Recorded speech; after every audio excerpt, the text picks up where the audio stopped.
Good morning friends. இன்றைக்கி நீங்கள் Friday ரொம்ப ஜாலியாக இருப்பீங்கன்னு எதிர்பார்க்குறேன். இன்றைக்கி நான் உங்களை இந்த வீடியோவில் சந்திக்கிறதுல ரொம்ப மகிழ்ச்சி. நான் இன்னைக்கு வீடியோவில் சில முக்கியமான விஷயங்களை பற்றி பேச போகிறேன். அதில் என்ன தலைப்பில் நான் பேச போகிறேன் அப்படின்னா, நான் எடுத்திருக்கிற தலைப்போட டைட்டில் என்ன அப்படின்னா, தலைப்பே டைட்டில் தான். நான் எடுத்திருக்கிற டைட்டில் என்ன அப்படின்னா, கல்லூரி காலங்கள். இந்த கல்லூரி காலங்களை எப்படி அழகாக மாணவர்கள் உபயோகப்படுத்துறது அப்படிங்கிறத பற்றி தான் இன்றைக்கி நான் பேச போகிறேன். பொதுவாக கல்லூரி காலங்கள் அப்படிங்கும்போது மாணவர்களுக்கு ஒரு மகிழ்ச்சியாக இருக்கும். ஏன்னா அப்படின்னா, ஒரு காலேஜுக்கு போகிறோம், ஸ்கூல்லேருந்து காலேஜுக்கு போகிற டைமு, நிறைய ஒரு புது புது விஷயங்களெல்லாம் பார்க்குற மாதிரி இருக்கும். அப்புறம் புது ஃப்ரெண்ட்ஸ் கிடைப்பாங்க. ஸ்கூல் இல்லாத மாதிரி காலேஜில் பார்த்தீங்கன்னா, பரவலாக இருக்கிற டிஸ்ட்ரிக்ட்லேருந்து நிறைய பேர் வந்திருப்பாங்க. அவங்களோட ஒரு மிக்ஸ் ஆகிறதுக்கு ஒரு ஆப்பர்ச்சுனிட்டி கிடைக்கும். ரெண்டாவது பார்த்தீங்கன்னா, உங்களோட காலேஜில் உங்களோட கிளாஸில் இருக்கிறவங்க எல்லாருமே உங்களை மாதிரி மார்க் வாங்கிட்டு வந்திருப்பாங்க. ஒரே தரத்தில் இருக்கிற மக்களை பல்வேறு டிஸ்ட்ரிக்ட்லேருந்து சந்திக்கிற வாய்ப்புகள்லாம் கிடைக்கும். அதனால் ஸ்டூடெண்ட்ஸ் காலேஜ்னாவே ஒரு எக்ஸைட்டடாக இருப்பாங்க. ஆனால் இந்த ஸ்கூல்லேருந்து காலேஜுக்கு எப்படி ஒரு ஸ்மூத்தாக ட்ரான்சிஷன் பண்ணுறது அப்படிங்கிறத பற்றி தான் நான் இன்றைக்கி பேச போகிறேன். அது ஸ்மூத்தாக ட்ரான்சிஷன் பண்ணுறது அப்படிங்கும்போது காலேஜ் எப்படி யூஸ்ஃபுல்லாக பயன்படுத்துறது, ரெண்டாவது காலேஜில் என்னெல்லாம் கிடைக்கும், ஸ்கூலில் என்னெல்லாம் அது இருக்காது, அதே மாதிரி காலேஜில் எப்படி படிக்கணும். பொதுவாக இன்ஜினியரிங் சப்ஜெக்ட் கொஞ்சம் காம்ப்ளெக்ஸான சப்ஜெக்ட்டு. அதை காலேஜில் எப்படி எஃபெக்டிவாக படிக்கிறது இப்படிங்கிறத பற்றி தான் நான் இன்றைக்கி பேச போகிறேன். பொதுவாக காலேஜில் பார்த்தீங்கன்னா, உங்களுக்கு ஸ்டூடெண்ட்ஸுக்கு ஃப்ரீடம் கிடைக்கும். ஃப்ரீடம் அப்படின்னா, ஸ்கூலில் மாதிரி ஒரு டைம் அலாட் பண்ணி, இந்த டைமில் நீங்கள் உட்காந்து படிக்கணும், அடுத்தது இந்த டைமில் நீங்கள் சாப்பிட போகணும் அப்படின்னு ஒரு வரையறை இருக்கும் ஸ்கூலில். ஆனால் காலேஜில் பார்த்தீங்கன்னா, இந்த டைமுக்கு சாப்பிட்ணும், இந்த டைமுக்கு காலேஜ் போகணும்னு சொல்லுவாங்க. ஆனால் நீங்கள் எந்த டைமில் வேணாலும் எந்த சப்ஜெக்ட் வேணாலும் படிக்கலாம். அதே மாதிரி எந்த டைமில் வேணாலும் எந்த சப்ஜெக்டையும் படிக்காமலும் இருக்கலாம். இது ஒரு ஃபுல் ஃப்ரீடமான என்விரான்மெண்ட் உங்களுக்கு காலேஜில் கிடைக்கும். இந்த என்விரான்மெண்ட்டை எப்படி பயன்படுத்தணும் அப்படின்னா, நம்மளுக்கு எந்த சப்ஜெக்ட் பிடிச்சிருக்குது அப்படிங்கிறத பார்த்து அந்த சப்ஜெக்டில் அதிக நேரம் கவனம் செலுத்தலாம். இந்த மாதிரி ஒரு ஃப்ரீடமை எஃபெக்டிவாக யூட்டிலைஸ் பண்ணலாம். ரெண்டாவது பார்த்தீங்கன்னா, பொதுவாக நான் இந்த ஃபஸ்ட்டு ட்ரான்சிஷனை பற்றி பேசுகிறேன். இந்த ஸ்கூல்லேருந்து காலேஜுக்கு ட்ரான்சிஷன் ஆகிறதுங்கிறது ஒரு நைட்மேர். சில பெருவாரியான ஸ்டூடெண்ட்ஸுக்கு இது நைட்மேர். ஏன்னா ஸ்கூலில் பார்த்தீங்கன்னா, உங்களுக்கு ஒரு சப்ஜெக்ட் இருக்கும். அந்த சப்ஜெக்டை சூப்பராக எக்ஸலண்ட்டாக டீச் பண்ணுற ஸ்டாஃப் இருப்பாங்க. அதுக்கப்புறம் அந்த சப்ஜெக்ட்டுக்கு ஸ்கூலில் எக்ஸ்ட்ரா ஸ்பூன் ஃபீடிங்ஸ் எல்லாம் இருக்கும். நோட்ஸ் கொடுப்பாங்க, கொஷின்ஸ் கொடுப்பாங்க, ப்ராக்டிஸ் கொடுப்பாங்க. ஒரு எக்ஸாமினேஷனுக்கு கம்ப்ளீட்டாக ஒரு ப்ரிப்பேர் பண்ணி அனுப்புவாங்க. இது ஸ்கூலில் நடக்கும். ஆனால் காலேஜில் பார்த்தீங்கன்னா, உங்களுக்கு சிலபஸ் யூனிவர்சிட்டி ப்ரிஸ்கிரைப் பண்ணியிருக்கோம். டெக்ஸ்ட் புக் சொல்லுவாங்க. கிளாஸில் ஸ்டாஃப்ஸ் பாடம் நடத்துவாங்க. மீதி படிக்கிறதெல்லாம் அவங்கவுங்களே தான் படிச்சுக்கணும்.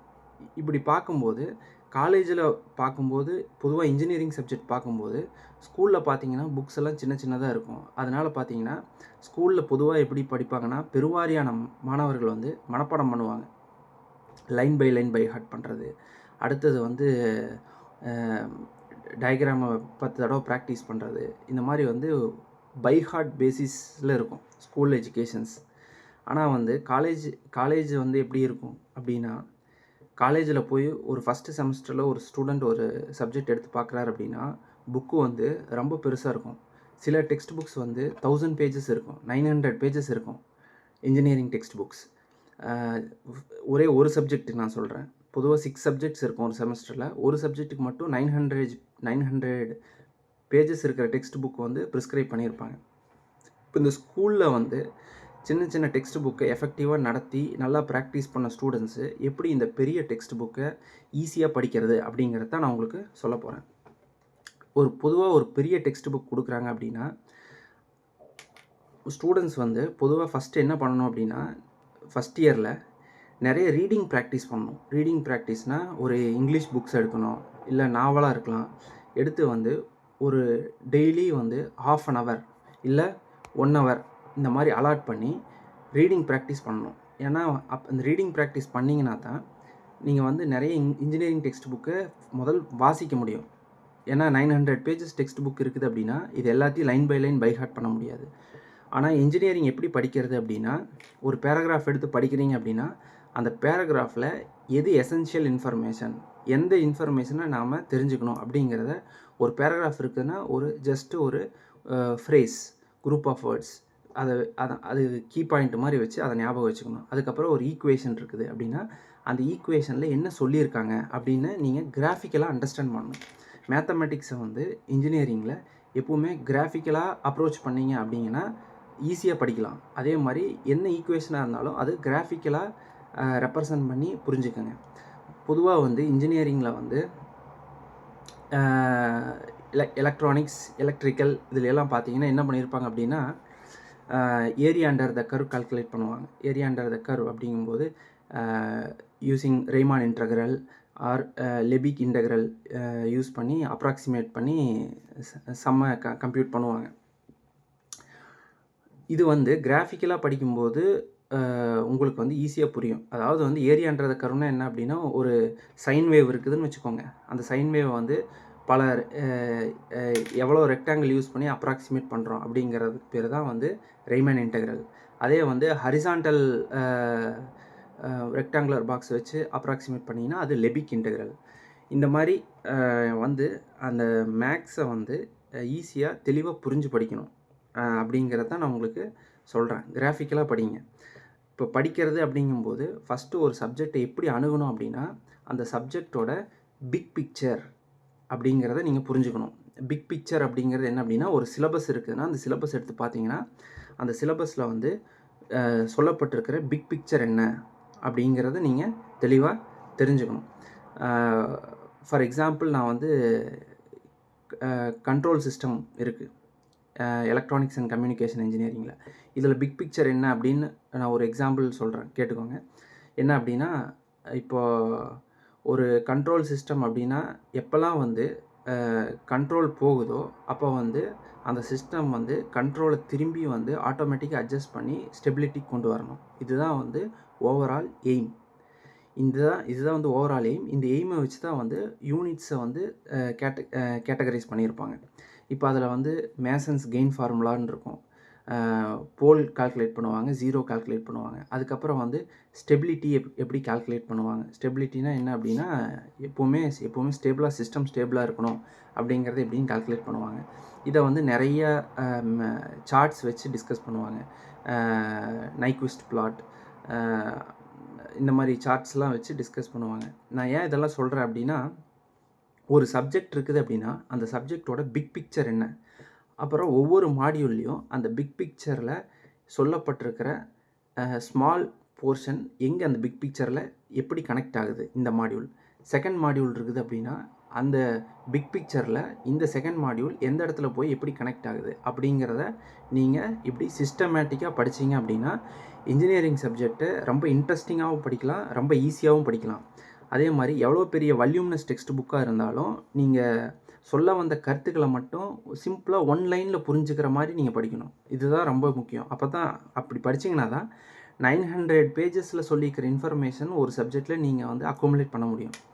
இப்போது ஒரு கான்செப்ட் படிக்கிறீங்க அப்படின்னா அந்த கான்செப்டை வந்து 1 லைன் 2 லைனில் சொல்கிற அளவுக்கு நீங்கள் தெளிவாக புரிஞ்சு வச்சுக்கணும். அவ்வளோதான். திரும்பி சொல்ல வந்துக்கிற கான்செப்டை வந்து திருப்பி சொல்லிக்கிட்டே இருப்பாங்க ஆத்தர்ஸ். ரெண்டாவது என்ன அப்படின்னா, பொதுவாக இன்ஜினியரிங் சப்ஜெக்ட் படிக்கும்போது நிறைய லோக்கல் ஆத்தர்ஸ் டெக்ஸ்ட் புக்ஸ் எல்லாம் இருக்கும். லோக்கல் ஆத்தர் டெக்ஸ்ட் புக் படிக்கலாமான்னா படிக்கலாம், கண்டிப்பாக படிக்கலாம். ஏன் படிக்கணும் அப்படின்னா, ஃபஸ்ட்டு ஒரு சப்ஜெக்டை நம்ம பார்க்கும்போது 900 பேஜ் இருக்குது அப்படிங்கும்போது, ஐயோ 900 பேஜ் இருக்குதே அப்படின்னு சொல்லி நம்ம கான்ஃபிடென்ஸ் போயிடும். அப்போ ஆனால் லோக்கல் ஆத்தர் எடுத்து பார்த்தீங்கன்னா ஒரு 150 பேஜஸில் மொத்தமாக எழுதி வச்சுருப்பார். அப்போது அவரோட அப்ரோச் பார்த்திங்கன்னா சிம்பிளிஸ்டிக்காக இருக்கும். ஒரு கான்செப்ட் வந்து பிளாக் டயக்ராம் போட்டு எக்ஸ்பிளைன் பண்ணுவாங்க. பிளாக் டயக்ராமுக்கு ரெலவெண்ட்டான ஈக்குவேஷன் சொல்லுவாங்க, அப்புறம் ரெலவெண்ட்டான கிராஃப் சொல்லுவாங்க. அவ்வளோதான் இருக்கும். இதுக்கு தேவையான எக்ஸ்ப்ளனேஷன் இருக்காது. ஆனால் நீங்கள் வந்து இந்த அப்ரோச்சை யூஸ் பண்ணி ஃபாரின் ஆத்தர் டெக்ஸ்ட் புக்கை நீங்கள் படிச்சிங்கன்னா ஈஸியாக படிக்கலாம். ஸோ இது வந்து இந்த மாதிரி தான் நான் இன்ஜினியரிங் படித்தேன்.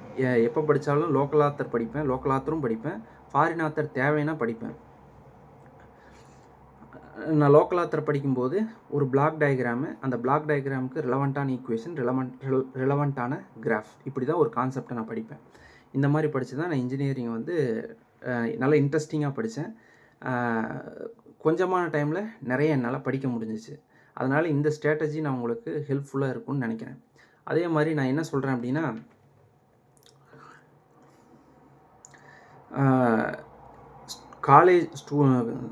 ஸ்கூல்லேருந்து காலேஜ் போகிற ஸ்டூடெண்ட்ஸ்க்கு ஒரு மைண்ட் செட் சேஞ்ச் வேணும். என்ன வேணும் அப்படின்னா, ஸ்கூலில் எல்லாத்தையும் மனப்பாடம் பண்ணி படித்து எழுதி பார்த்துருப்பீங்க. அந்த மாதிரி படிக்க முடியாது காலேஜில் வந்து நீங்கள் வந்து ஓனாக எழுத கற்றுக்கணும். இப்போ ஒரு பேராகிராஃப் படிக்கிறீங்கன்னா, அந்த பேராகிராஃபை ஒரு ஃப்ரேஸ்னால் குரூப் ஆஃப் வேர்ட்ஸ், அதை வச்சு ஞாபகம் வச்சுக்கணும். அப்புறம் அதை நீங்கள் வந்து ரீகன்ஸ்ட்ரக்ட் பண்ணுறதுக்கு ஓன் வேர்ட்ஸில் எழுத கற்றுக்கணும். இந்த மாதிரி படிச்சிங்கன்னா தான் காலேஜ் எஜுகேஷன் ஈஸியாக இருக்கும்.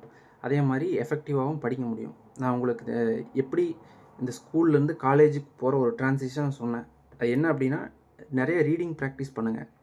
ஒரு ஜென்ரலான இங்கிலீஷ் புக்கோ நாவலோ வச்சு டெய்லி 1/2 hour அலாட் பண்ணி 1/2 hour தொடர்ந்து நாவல் படிங்கன்னா தொடர்ந்து படிக்கிறதுல படிச்சுட்டு காம்ப்ரிஹென்ஷன் பண்ணுறது, என்ன சொல்லியிருக்காங்க, என்னென்ன கேரக்டர்ஸ் இருக்குது, என்னென்ன கேரக்டர்ஸ் எதெல்லாம் பேசுச்சு அப்படிங்கிறத காம்ப்ரிஹெண்ட் பண்ணணும். 5 minutesக்கு ஒரு தடவை காம்ப்ரிஹெண்ட் பண்ணி 1/2 hour ப்ராக்டிஸ் பண்ணுங்கள். படித்து இந்த ரீடிங் ப்ராக்டிஸை ஃபஸ்ட்டு என்ஹான்ஸ் பண்ணுங்கள்.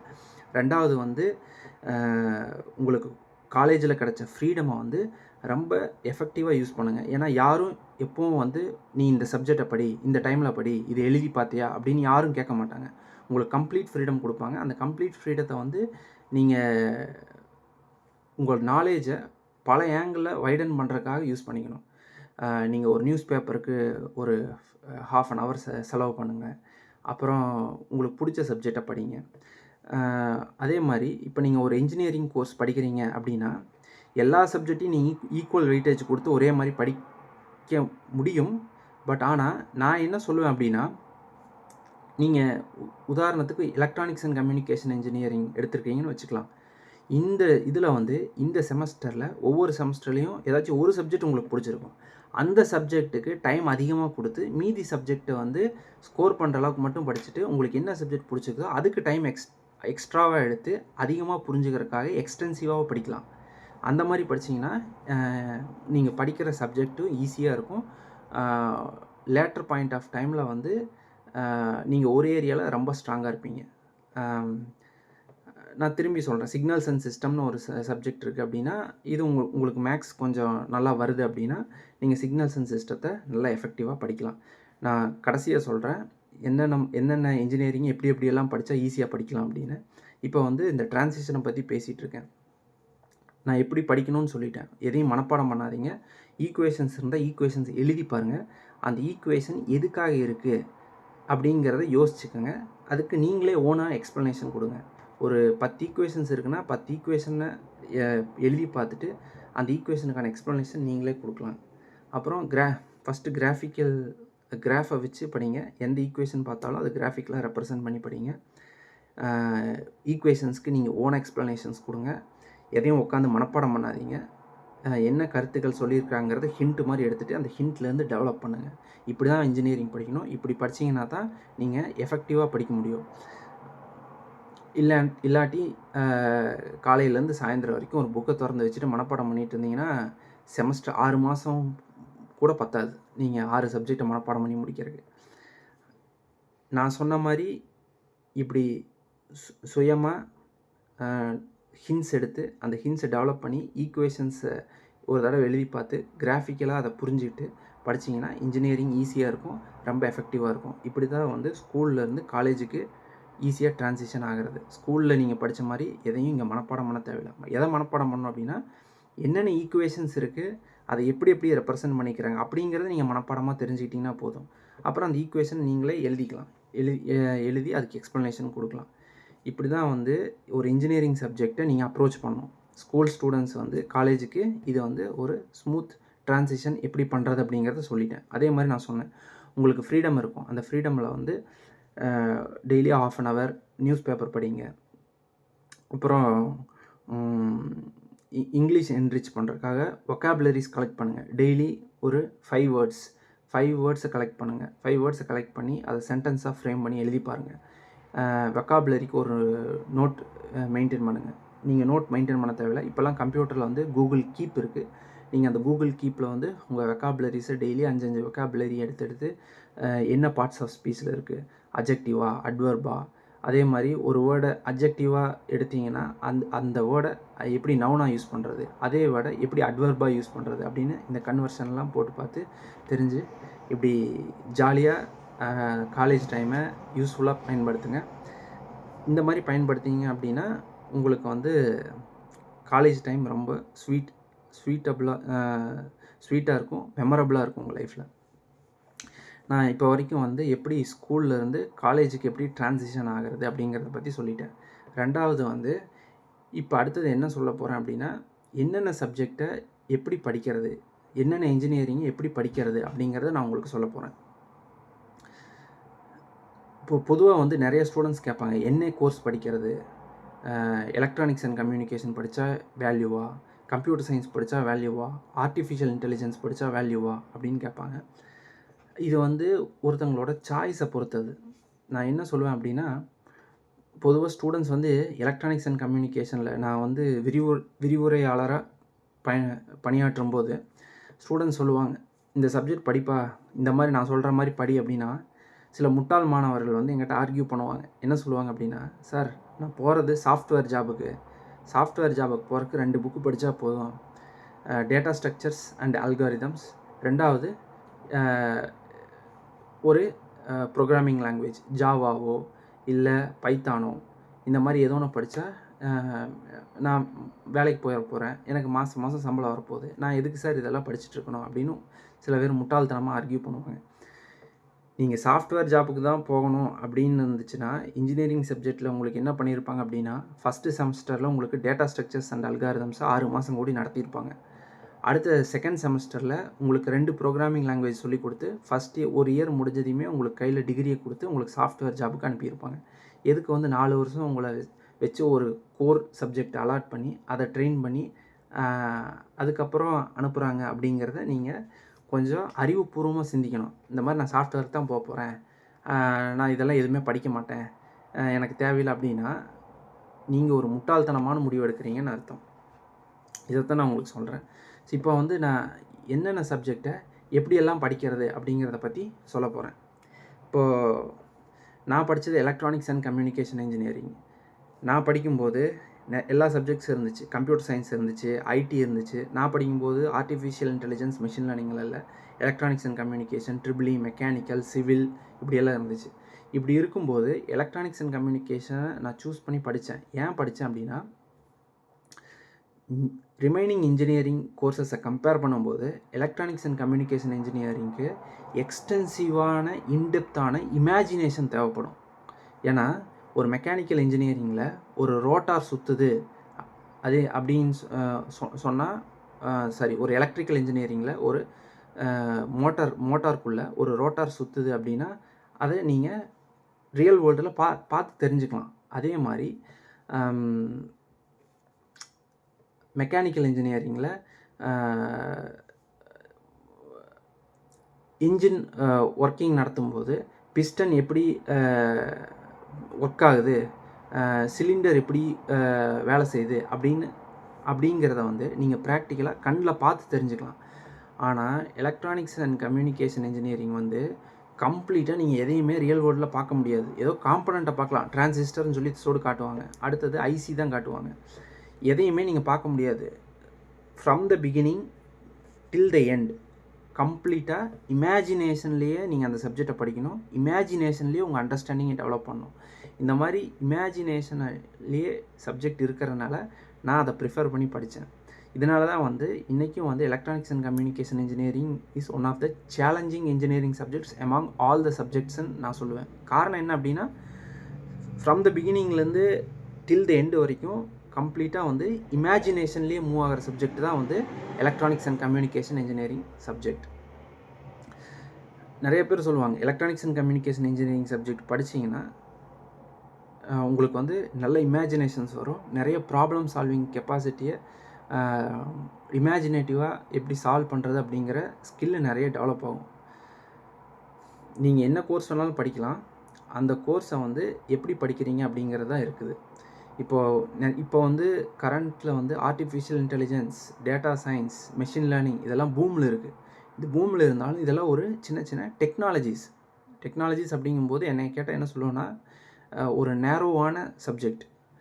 மெஷின் லேர்னிங் அப்படிங்கிறது ஒரு சப்ஜெக்ட், டீப் லேர்னிங் அப்படிங்கிறது ஒரு சப்ஜெக்ட். இந்த 2 பாடத்தை வந்து நீங்கள் மீதி இன்ஜினியரிங் படிச்சிங்கனாலும் இந்த 2 சப்ஜெக்ட் எடுத்து படிச்சிங்கன்னா அதில் இருக்கிறத கம்ப்ளீட்டாக தெரிஞ்சுக்கலாம். ஆனால் நீங்கள் machine learning, artificial intelligence, computer சயின்ஸை ஃபுல் டைமாக படிக்கிறீங்க அப்படின்னா அதை வந்து என்ன ப்ராக்டிக்கலாக கம்ப்யூட்டரில் ஒரு ரோபோட்லேயோ இல்லை ஒரு மோட்டார்லேயோ இது எப்படி அந்த டெக்னாலஜியை அப்ளை பண்ணுறாங்க அப்படின்னு சொல்லி அதை படித்து அதில் வந்து நீங்கள் அப்ளிகேட்டிவாக இந்த கம்ப்யூட்டர் சயின்ஸை நீங்கள் லேர்ன் பண்ணணும். அதை விட்டுட்டு வெறும் கம்ப்யூட்டர் சயின்ஸை மட்டும் படிச்சுட்டு வெறும் ஆர்டிஃபிஷியல் இன்டெலிஜென்ஸை மட்டும் படிச்சுட்டு போகிறது அப்படிங்கிறது ஏதோ ஒரு நீங்கள் சாஃப்ட்வேர் ஜாப் லேண்ட் ஆகலாம், ஆனால் உங்களுக்கு போதுமான அறிவு வளர்ந்துருக்காது இன்ஜினியரிங்கில். அதான் கம்ப்யூட்டர் சயின்ஸு, ஆர்டிஃபிஷியல் இன்டெலிஜென்ஸ் இந்த மாதிரி படிக்கிறீங்க அப்படின்னா அதை வந்து எப்படி வந்து ரியல் வேர்ல்டில் ப்ராடக்டில் எப்படி பியூர் சாஃப்ட்வேர் ப்ராடக்ட்டில் ஹார்ட்வேரில் எப்படி இது போய் அப்ளை ஆகுது அப்படின்னு ஏதாச்சும் ஒரு ஹார்ட்வேரை எடுத்துகிட்டு அதுக்கு நீங்கள் அப்ளிகேட்டிவாக எப்படி இந்த computer science, artificial intelligence, machine learning எப்படி அப்ளை பண்ணி படிக்கிறது அப்படிங்கிற மாதிரி படிங்க. அப்படி படிச்சிங்க அப்படின்னா உங்களுக்கு வந்து இன்ஜினியரிங் ரொம்ப ஈஸியாக இருக்கும். அதே மாதிரி electronics and communication engineering, mechanical engineering, நீங்கள் இதெல்லாம் படிக்கிறவங்களும் ஆர்டிஃபிஷியல் இன்டெலிஜென்ஸ் படிக்கணும் அப்படின்னா மெஷின் லேர்னிங், டீப் லேர்னிங் அப்படின்னு 2 சப்ஜெக்ட் படிச்சிங்கன்னா நீங்கள் இதை தெரிஞ்சுக்கலாம். ஃபஸ்ட்டு நான் எந்தெந்த சப்ஜெக்ட் எப்படி படிக்கணும் அப்படிங்கிறத சொல்கிறேன். இப்போ எலக்ட்ரானிக்ஸ் அண்ட் கம்யூனிகேஷன் இன்ஜினியரிங் படிக்கிறீங்கன்னு வச்சுக்கோங்க.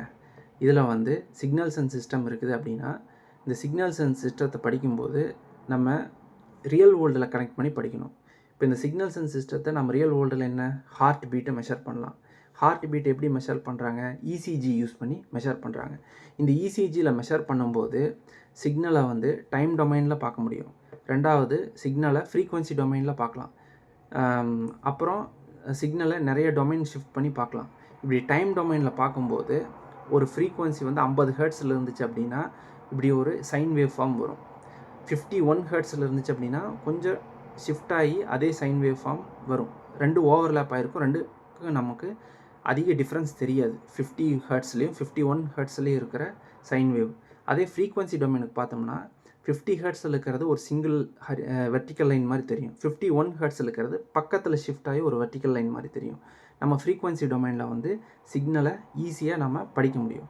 அதே மாதிரி இந்த சிக்னலில் இன்னொரு இன்டெப்த்தாக படிக்கணும் அப்படின்னா மார்ஃபாலஜிக்கல் கேரக்டர்ஸ் எக்ஸ்ட்ராக்ட் பண்ணி படிக்கலாம். மார்ஃபாலஜிக்கல் கேரக்டர்ஸ் அப்படின்னா அந்த ஸ்ட்ரக்சர் எப்படி இருக்குது, அந்த ஸ்ட்ரக்சரை வந்து படிக்கிறதுக்கு பேர் தான் மார்ஃபாலஜிக்கல் கேரக்டர்.